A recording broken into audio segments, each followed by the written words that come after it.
নমস্কার, আমি তপন চক্রবর্তী বলছি। আজকে আমাদের যে সোজা সাপটা প্রতিদিনের মতো আজকেও আমরা সোজা সাপটা আমাদের শুরু হয়ে গেছে। আপনারা প্রতিদিন দেখছেন এবং আমরা খুব উৎসাহিত হচ্ছি।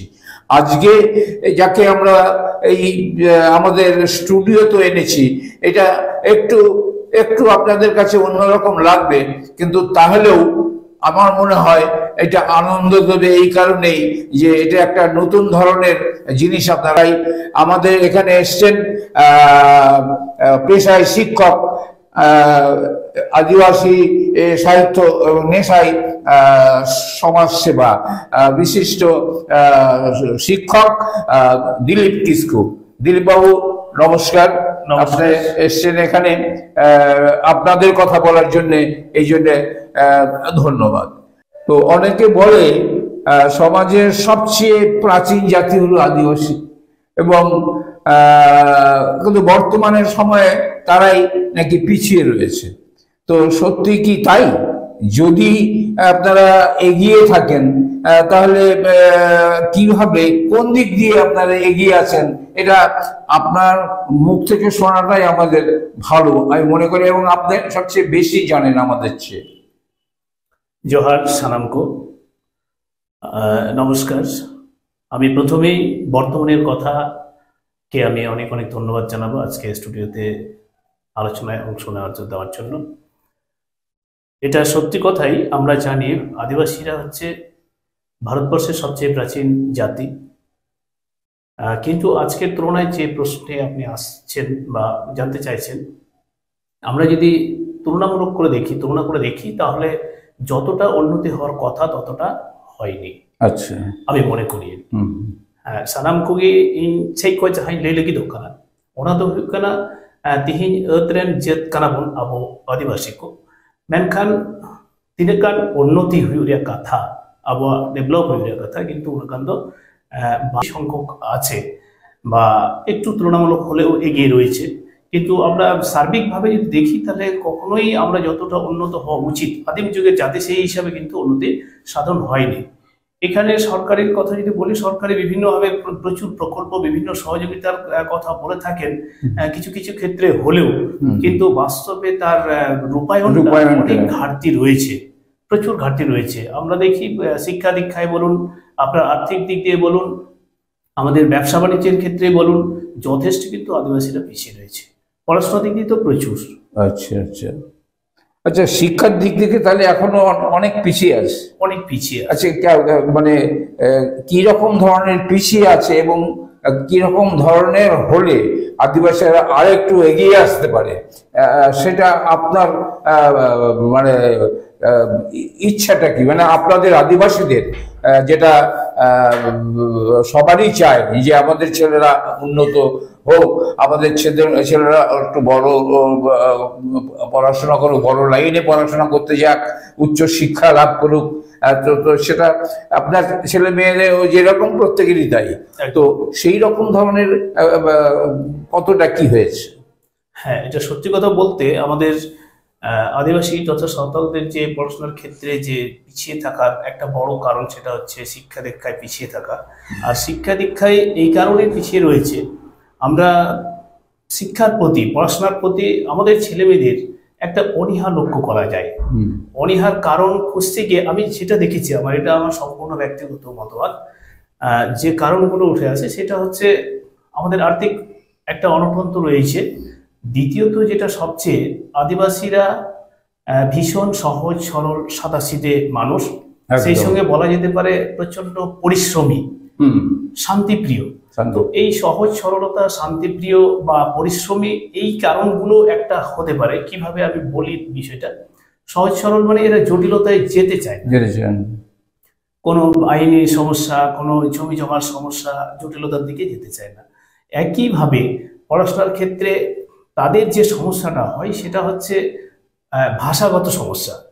আমি মূল্যায়ন করে দেখেছি, যতটুকু পেয়েছি আর কি, সেটা হচ্ছে আমরা যদি দেখি বাংলা বা হিন্দি বা ইংলিশ ভাষায়, বাংলার ভাষাভাষী ছেলেমেয়েদের পড়াশোনা করতে গিয়ে ভাষাগত কারণে কিছুটা হলেও পিছিয়ে পড়তে হয়। ঠিক একই কারণে এখানে সাঁওতাল ভাষাভাষীরা বা আদিবাসীদের অন্যান্য ভাষাভাষী যারা রয়েছে তারা নিজের মাতৃভাষা ছাড়া বাংলা ভাষায় পড়াশোনা করতে গিয়ে যথেষ্ট তাদের পিছিয়ে পড়তে হয়।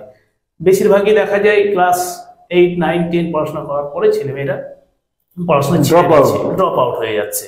কারণটাই হায়ার এডুকেশন যখনই শুরু হচ্ছে, মাধ্যমিক, উচ্চ মাধ্যমিক, তারপরে হায়ার এডুকেশন যখনই যাচ্ছে, তখন যে টার্মগুলো, ভাষাগত যে টার্মগুলো, সেই টার্মগুলো তাদের কাছে যথেষ্ট কঠিন বলে মনে হয় এবং তারা সেখান থেকে নিজেদেরকে মানিয়ে না নিতে পারার জন্যই তারা সেখান থেকে পিছিয়ে যাচ্ছে। তো এখানে আমার যেটা মনে হয় যে মাতৃভাষায় মানে সাঁওতালিতেই বা অন্যান্য আদার কাস্টের যে মাতৃভাষায় সেটাকে যদি করা যায় তাহলে মনে হয় তাদের এই পড়াশোনার প্রতি অনীহাটা অনেকটা কমে যেতে পারে। হ্যাঁ, যেটা ইন্দি ᱞᱟᱹᱜᱤᱫ ᱠᱟᱱ ᱛᱟᱵᱚᱱᱟ ᱡᱟᱦᱟᱸ ᱫᱚ ᱟᱵᱚ ᱦᱚᱲ ᱜᱤᱫᱽᱨᱟᱹ ᱵᱤᱥᱮᱥ ᱠᱚᱨᱮ ᱥᱟᱶᱛᱟᱞᱤᱛᱮ যদি জানাম আয়ু আড়াংতে মানে মাতৃভাষাতে যদি অᱞᱚᱜ ᱯᱟᱲᱦᱟᱜ ᱨᱮᱭᱟᱜ সুযোগ को ᱧᱟᱢᱟ তাহলে খান হায়ার এডুকেশন মানে লাফাংতে অᱞᱚᱜ ᱯᱟᱲᱦᱟᱜ ᱞᱟᱹᱜᱤᱫ ᱛᱮ নুকু বড়ে আকো মেন্দো আঝাট বাকো ᱧᱟᱢᱟ। আর এর কারণে এর জন্য অবশ্যই সরকারকে সহযোগিতা করে আসতে হবে। বর্তমানে আমরা দেখি যে অনেক সাঁওতালি মিডিয়াম স্কুলও এখন চালু হয়েছে, প্রাইমারি, হাই স্কুল, কলেজও চালু হয়েছে, কিন্তু এখানে যে সমস্যাটা রয়েছে সেটা হচ্ছে উপযুক্ত পরিকাঠামো, উপযুক্ত শিক্ষকের অভাব রয়েছে। সাবজেক্ট বেসিস যে টিচার প্রয়োজন সেই টিচার নেই। স্বাভাবিকভাবেই তাদের সাঁওতালি মাধ্যম চালু হওয়ার পরেও কিন্তু পড়াশোনার যে উন্নতি সেটা কিন্তু এখন অবধি হয়নি। ট্রান্সলেট করে বলুন। হ্যাঁ, তিহিন ধারিতে যাহা আবুয়াᱜ সান্তালি মাধ্যমতে অᱞᱚᱜ ᱯᱟᱲᱦᱟᱜ চালু কানা নাপাই কথা, সরকারি ভাবে নিয়ে দো সরকারকে আমি ধন্যবাদ জানাবো। মেনখান যাহা দো উপযুক্ত ভাবে মিটেন স্কুল চালাও লাগি যাহা পরিকাঠামো জরুরানা ওনা দো কিন্তু নিত বাং তেয়ার কানা। যাহা দো মাচেদ রেয়া আনাট মেনা, শিক্ষকের অভাব, ওনা স্কুল রে যেভাবে পরিকাঠামো তাহে দরকার, স্ট্রাকচার তাহে দরকার ওনা বানুয়া। হোস্টেলি আর বিশেষ করে আদিবাসী গিদ্রা দো রেঙ্গেজ ওড়াগ খন को রাকাব হিজুआ কাজে উনকুआ दो আবাসিক পড়াশোনা, আবাসিক কি তাহেন রেয়া মিটেন প্রয়োজন মেনা'a। কারণ যে সমস্ত উত্তর দিনাজপুরে যাহা স্কুল को হুই কানা যাহা দো অতি সাᱺগিᱧ সাᱺগিᱧ খন স্টুডেন্ট মানে পঠুয়া को ওঁᱰᱮ হিজু হুই তাকোয়া, ওঁᱰᱮ যদি আবাসিক হুই কোआ তাহলে খান আবাসিক ভাবে উনকু গিদ্রা সঠিক ভাবে সঠিক সময় রে সান্তালি মাধ্যমতে আয় আড়াংতে মাতৃভাষাতে অᱞᱚᱜ ᱯᱟᱲᱦᱟᱜ ᱨᱮᱭᱟᱜ সুযোগ को ᱧᱟᱢᱟ। তবে খান কি তাহলে এডুকেশন সাইডটা আমাদের অনেকটা ডেভেলপ হতে পারে বলে আমি মনে করছি। আচ্ছা, আমরা এই সামান্য সময়ের মধ্যেই বেশ কিছু শুনলাম দিলীপ কিস্কুর কাছ থেকে। আমরা সাময়িক বিরতি নিচ্ছি, আমরা এক্ষুনি ফিরে আসবো। আপনারা সামনে থাকুন এবং আমাদেরকে আমাদের এই সোজা সাপটাকে আপনারা যদি ভালো লাগে লাইক করুন, শেয়ার করুন। ধন্যবাদ। আপনারা দেখছেন বর্তমানের কথা সোজা সাপটা। নিবেদন করছে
আমরা আবার ফিরে এলাম সোজা সাপটায়। দিলীপ বাবু আমাদের মাঝে আছে। আচ্ছা দিলীপ বাবু, আদিবাসীদের নিয়েই আমরা আজকে আলোচনা করছি। এটা আমাদের দীর্ঘদিনের ইচ্ছা ছিল যে অনেককে নিয়ে আলোচনা করি, কিন্তু আদিবাসীদেরকে নিয়ে কেন আলোচনা আমরা করব না? তারা তো আদিবাসী, সবার আগে তাদেরকে নিয়েই আমাদের আলোচনা করা উচিত। যাই হোক, তো আচ্ছা, সরকার থেকে অনেক রকম সাহায্য আসে, সেখানে সব জাতি ধর্ম নির্বিশেষে। সেখানে আদিবাসীরা কিরকম ধরনের সাহায্য এখন পর্যন্ত পায় বা পেয়েছে আপনাদের দৃষ্টিতে কতটা কি মনে হয়? হ্যাঁ, সরকার, কেন্দ্রীয় সরকারই বলেন আর রাজ্য সরকারই বলেন, দুই সরকার, এখানে প্রচুর প্রকল্প আদিবাসীদের জন্য বরাদ্দ হয়, কিন্তু সঠিকভাবে সেখানে আদিবাসীদের কাছে পৌঁছায় না, সে যে কোনো কারণেই হোক না কেন। আজকে আমরা যদি ঘর বাড়ির কথা বলি, রাস্তাঘাটের কথা বলি, ইলেকট্রিকের কথা বলি, আরো অন্যান্য যে কোনো কিছুই কিন্তু সঠিকভাবে পৌঁছায় না। যেটা পাওয়ার কথা সেটা আদিবাসীদের কাছে পুরোপুরিটা পৌঁছায় না। এমনকি আমাদের আদিবাসীদের যে সাংবিধানিক যে সমস্ত অধিকারগুলো রয়েছে, সেই সাংবিধানিক অধিকারগুলো থেকেও তারা যথেষ্ট বঞ্চিত। আজকে আপনারা দেখে থাকবেন যে সারা পশ্চিমবঙ্গ জুড়ে আদিবাসীদের জমি অধিগ্রহণ করা হচ্ছে। আদিবাসীদের যে সংরক্ষণ আছে, আমরা জানি রাজ্য সরকারের 6%, কেন্দ্রীয় সরকারের 7%, যেখানে আমরা কিছুটা হলেও চাকরি পাওয়ার একটা সুযোগ পেয়ে থাকি।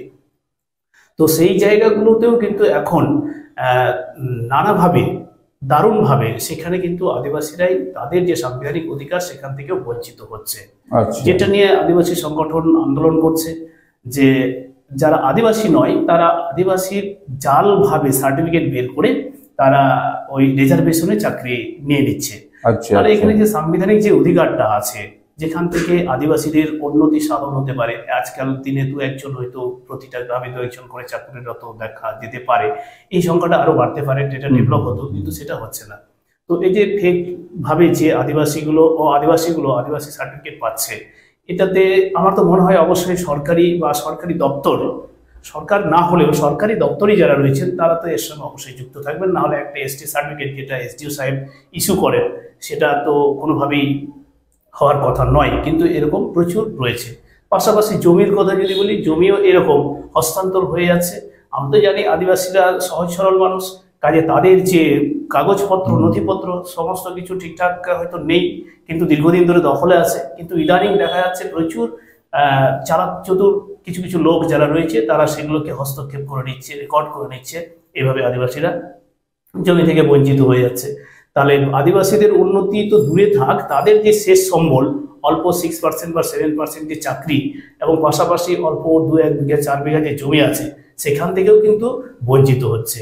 তো এইসব বিষয় যদি সরকার বা আইনিভাবে এই সমস্ত কিছু যদি না দেখা হয়, তাহলে যেখানে আমরা উন্নতির জন্য হাজার হাজার প্রকল্প দিচ্ছি, সেটা তো দূরে থাক, বরঞ্চ উল্টে আবার আদিবাসীদের আরো খারাপ থেকে খারাপ অবস্থার দিকে পৌঁছে।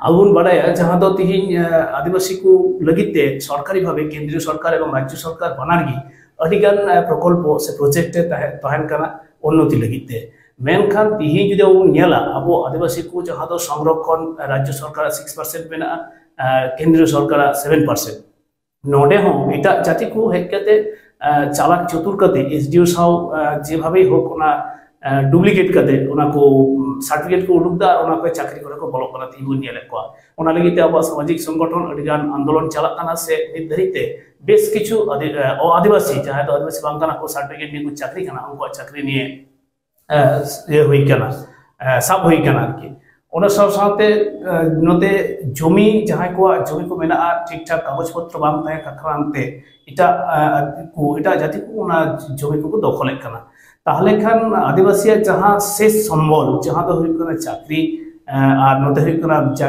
जागी हासा निये हो जो तिमो रेचुआ ताहले सरकार चाहे खोजक कना केंद्रीय होक राज्य होक जे आदिवासी को उन्नयन ताहले आदिवासी को उन्नयन दूरे था मेनखा उल्टो उनको आरहों बड़ी खन बड़ी अवस्था हुई दाड़िया तायम दाराम नुकाना के आगाम नेल ᱧᱟᱢᱚᱜ ᱠᱟᱱᱟ আচ্ছা, আমরা অনেক কিছু শুনলাম। আদিবাসীদের মধ্যে কিছু উন্নতি হয়েছে, কিছু হয়তো হয়নি, হয়তো হবার পথে এরকম আছে। সবই তো একবারে করা যাবে না। যাই হোক, আমরা অনেক কিছু শুনলাম। তো দিলীপ কিসকু আদিবাসী শিক্ষককে আমরা আবার মানে নমস্কার জানিয়ে, আপনাদের সবাইকে নমস্কার জানিয়ে আজকের মতো সোজা সাপটা এখানে শেষ করছি। ধন্যবাদ। ধন্যবাদ। জয়। আসসালাম।